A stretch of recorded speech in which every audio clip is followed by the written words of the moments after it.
nós vamos refletir sobre o capítulo inteiro. Tá? O senhor vai falar, o presbítero Arthur só fala de milagre, só fala de sinais. Eu tenho uma predileção especial pelos milagres feitos por Jesus, especialmente os narrados pelo evangelista João. O João planejou seu evangelho em torno de 6 milagres, culminando com o maior milagre de todos, que foi a ressurreição do nosso Senhor Jesus Cristo. A nossa cruz está vazia. Por quê? Porque Jesus está vivo, está sentado à direita do Pai, e virá de lá para nos resgatar e levar a viver sempre com eles. Esta passagem aqui, narrada por João, é mais um sinal de que Jesus é Deus, que ele tem poder sobre a natureza.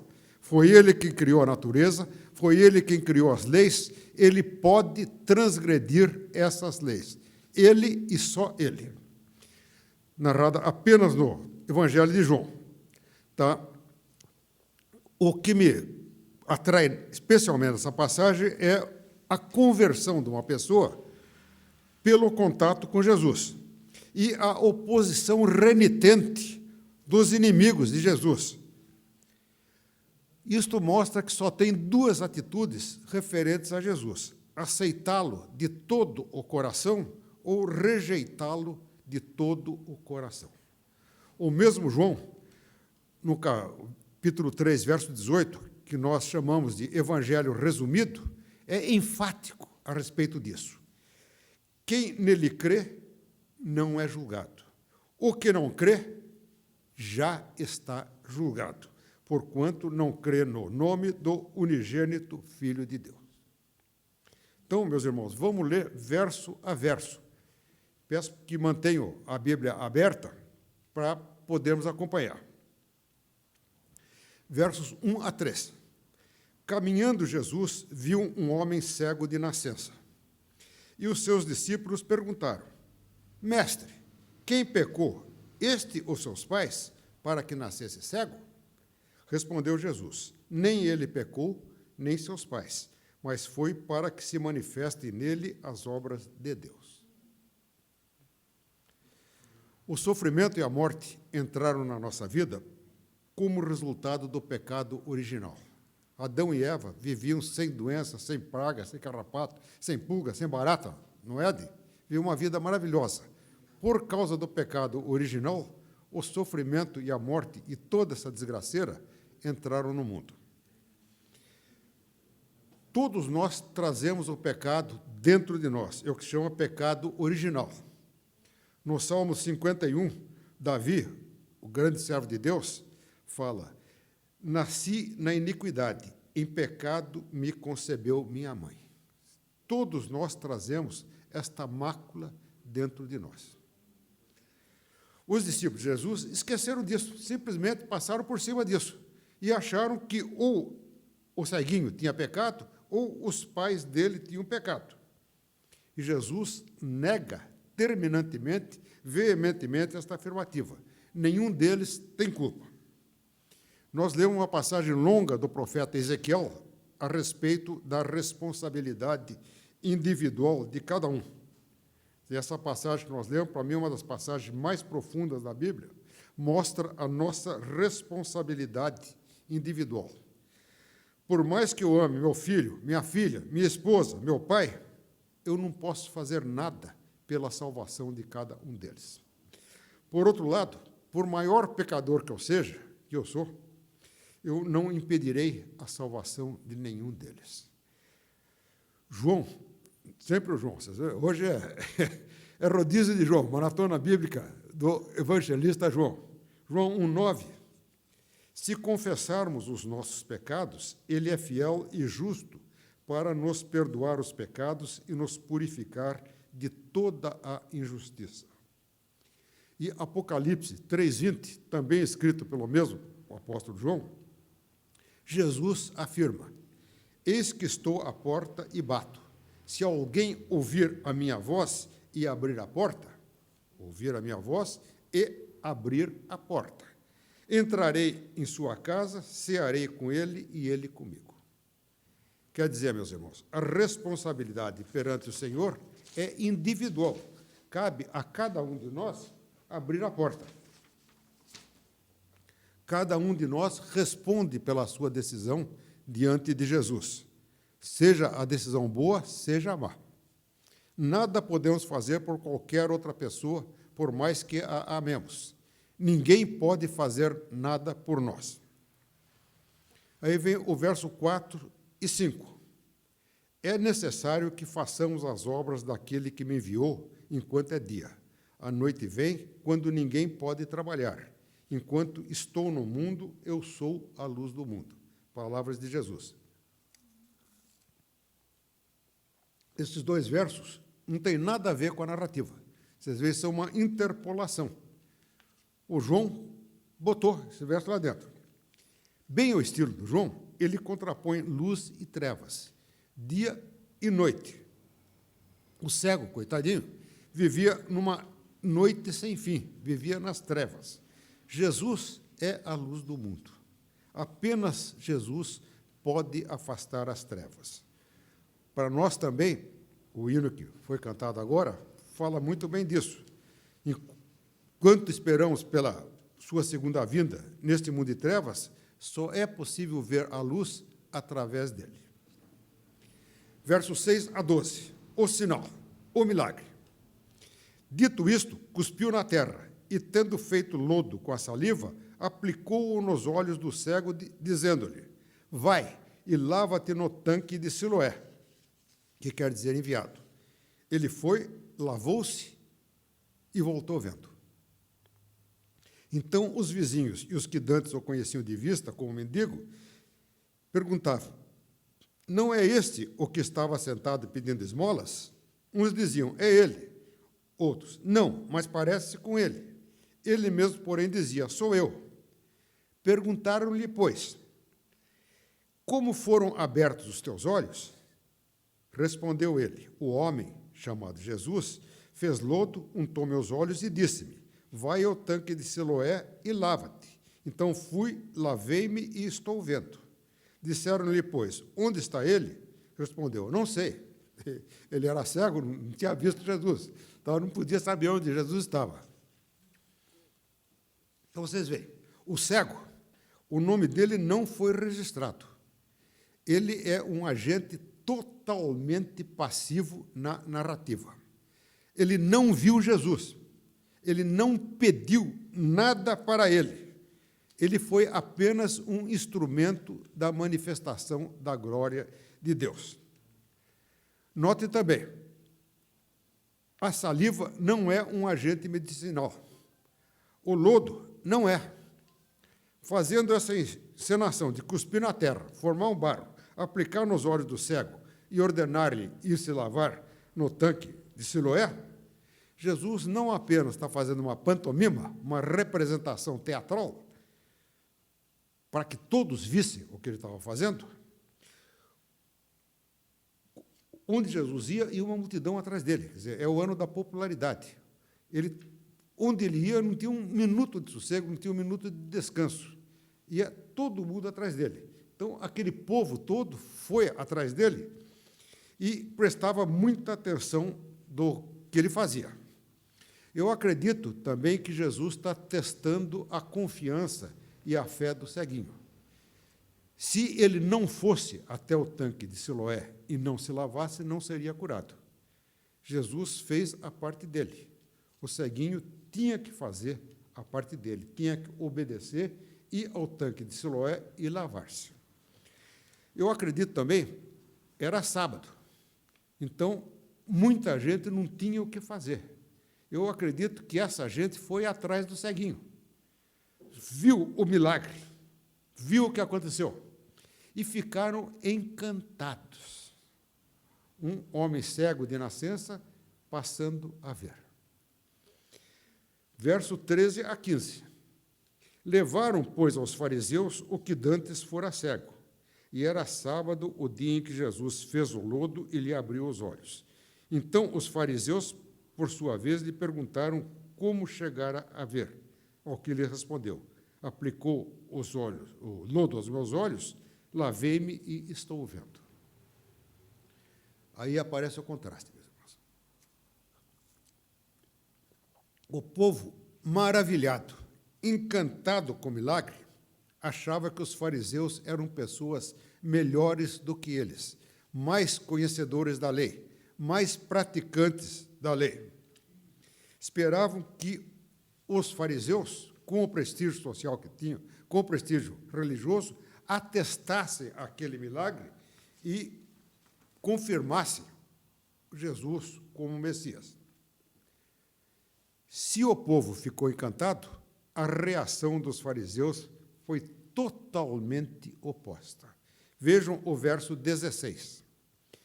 Por isso, alguns dos fariseus diziam: esse homem não é de Deus porque não guarda o sábado. Esse homem não é de Deus porque não guarda o sábado. Diziam outros: como pode um homem pecador fazer tamanhos sinais?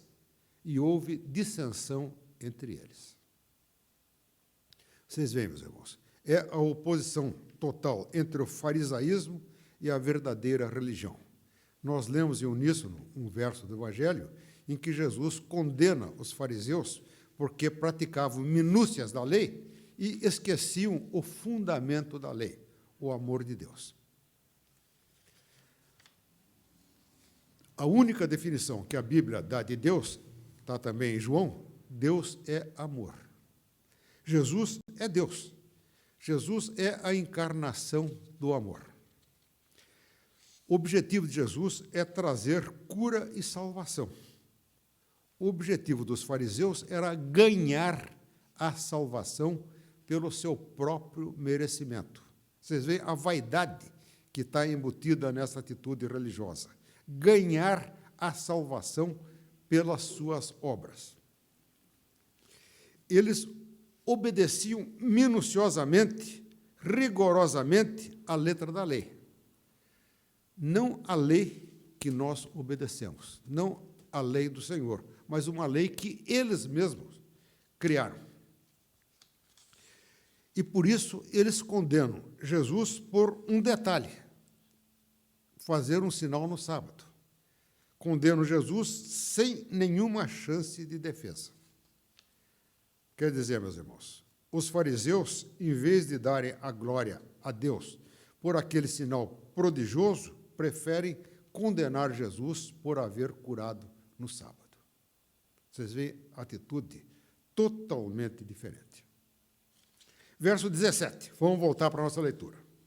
De novo perguntaram ao cego: que dizes tu a respeito dele, visto que te abriu os olhos?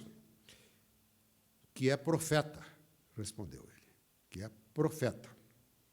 Não acreditaram os judeus que ele fora cego e que agora via, enquanto não lhe chamaram os pais e os interrogaram: é este o vosso filho?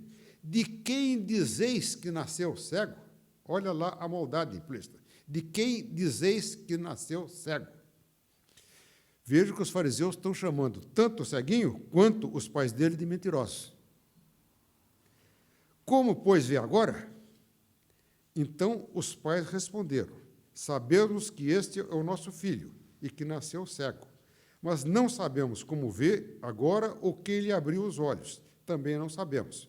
Perguntai a ele, idade tem, falará de si mesmo. Verso 22. Isto disseram seus pais porque estavam com medo dos judeus, pois estes já haviam assentado que se alguém confessasse ser Jesus o Cristo, fosse expulso da sinagoga. Por isto é que disseram os pais: tem idade, interrogai-o. Vejam bem, os fariseus já haviam combinado que se alguém confessasse ser Jesus o Cristo, o Messias, o Filho de Deus, fosse expulso da sinagoga. Os fariseus já tinham tomado antecipadamente partido contra Jesus. E eu penso no ceguinho, uma pessoa humilhada, não tinha profissão, não tinha status nenhum, vivia sentado de joelhos à beira do caminho pedindo esmolas. Humilhado, não tinha dignidade nenhuma. Repentinamente, ele é curado de toda a sua limitação. Ele passa a ver. ele pode ter uma vida normal como qualquer um de nós. E o que ele vê? A pessoa que o curou era um homem, depois ele passa a considerar que é um profeta, atacada de todas as formas pelos fariseus, santarrões hipócritas. Ele fica indignado e começa a defender com unhas e dentes o seu benfeitor. Nos versos 28 a 33, começa o bate-boca. 28. Então o injuraram e lhe disseram: discípulo dele és tu. Nós somos discípulos de Moisés. Sabemos que Deus falou a Moisés, mas este nem sabemos de onde é. Respondeu-lhes o homem: nisto é de estranhar que não saibais de onde ele é, e contudo me abriu os olhos. Sabemos que Deus não atende a pecadores, mas, pelo contrário, se alguém teme a Deus e pratica a sua vontade, a este atende. Desde que há mundo, jamais se ouviu que alguém tenha aberto os olhos a um cego de nascença. Verso 33. Se este homem não fosse de Deus, nada poderia ser feito. Mas eles retrucaram: tu és nascido todo em pecado e nos ensina a nós. E o expulsaram. Olha lá. É interessante notar a evolução das reações do ceguinho. No verso 17, passado o impacto da cura, está vendo? Ele começa a refletir sobre o que aconteceu. No verso 11, Jesus era apenas um homem. No verso 17, ele passa a entender que Jesus é um profeta. Nos versos 24 a 34, os fariseus endurecem cada vez mais, chamam o ceguinho e o cego conclui que Jesus vem de Deus. No verso 27, o ceguinho mostrou irritação com os fariseus. Você vê que ele é irônico. Quereis vós também tornar-vos seus discípulos? Está implícito que o ceguinho já se considerava discípulo de Jesus. Mais um passo no seu crescimento espiritual. Então, o que acontece? A intolerância dos fariseus contra Jesus se estende ao seu novo discípulo. Ele é expulso da sinagoga. Depois do bate-boca, ele é expulso. Então, vocês vejam a tristeza do farisaísmo, a tristeza da religião hipócrita. Os fariseus se apresentavam como discípulos de Moisés. Só que o mesmo Moisés, em Deuteronômio 18, registra palavras de Yahvé. Suscitar-lhe-eis um profeta do meio de seus irmãos, semelhante a ti, Moisés, em cuja boca porei as minhas palavras, e ele falará tudo o que eu lhe ordenar. De todo aquele que não ouvir as minhas palavras que ele falar em meu nome, disso lhe pedirei contas. Você vê, os fariseus eram servos de Moisés, discípulos de Moisés, e desprezavam as palavras do próprio Moisés. Esse mesmo endurecimento persiste entre os judeus até hoje. Pelas palavras de Yahvé, nós vamos ver que eles, judeus de religião, israelitas, vão prestar contas ao Senhor por causa disso. Versos 35 a 38. Ouvindo Jesus que o tinham expulsado, encontrando-o, lhe perguntou: crês tu no Filho do Homem? Crês tu no Filho do Homem? Filho do Homem é um título messiânico. Ele respondeu e disse: quem é, Senhor, para que eu nele creia? E Jesus lhe disse: já o tens visto, e é o que fala contigo. Então afirmou ele, ceguinho: creio, Senhor, e o adorou. Jesus revela-se ao ceguinho, apresenta-se como Filho do Homem, título messiânico, e o ceguinho o reconhece como tal, como o Messias enviado por Deus. E mais do que isso, ele se prostra e o adora. Versos 39 a 41. Prosseguiu Jesus: eu vim a este mundo para juízo, a fim de que os que não veem, vejam, e os que se veem se tornem cegos.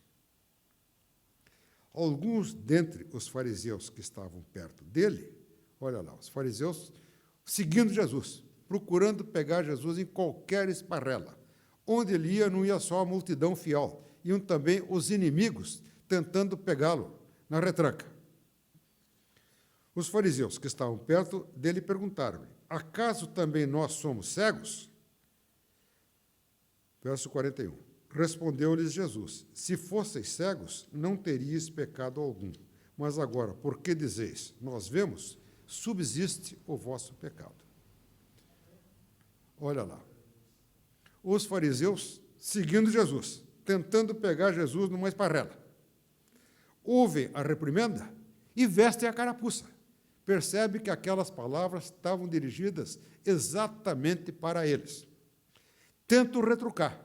E Jesus dá o troco para eles.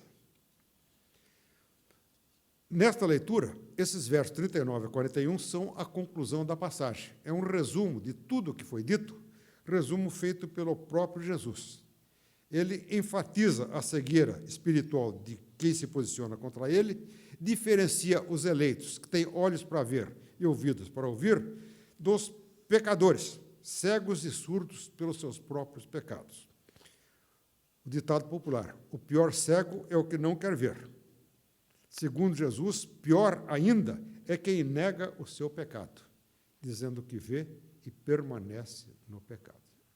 Olha lá, uma advertência para cada um de nós, um perigo que cada um de nós corremos. Concluindo, meus irmãos, os 3 pontos que este evento nos traz à reflexão. O primeiro, a evolução da fé salvadora do ceguinho. No verso 5, ele obedece Jesus sem sequer poder ver quem ele era. No verso 11, Jesus, para ele, é apenas o homem Jesus. No verso 17, o ceguinho passa a considerar Jesus como um profeta.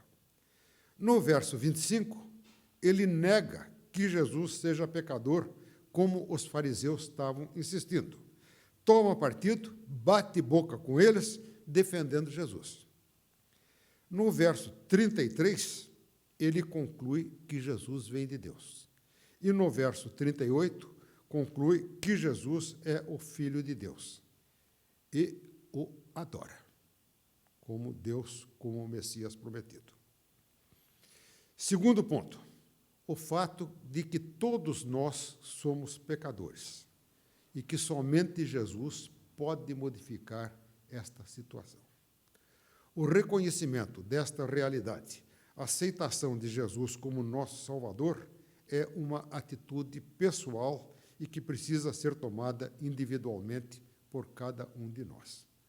O último hino que foi cantado fala exatamente: foi na cruz que um dia eu vi meu pecado castigado em Jesus. Foi ali pela fé que meus olhos abri, e agora eu me alegro em sua luz.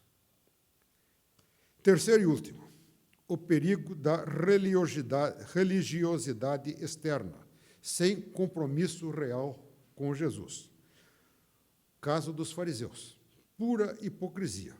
Por isso é que Jesus, várias vezes, chamou os fariseus de sepulcros caiados. Olha a expressão: sepulturas pintadas de cal. Brancos por fora, reluzentes, lindos por fora, mas cheios de podridão por dentro. Amém, meus irmãos?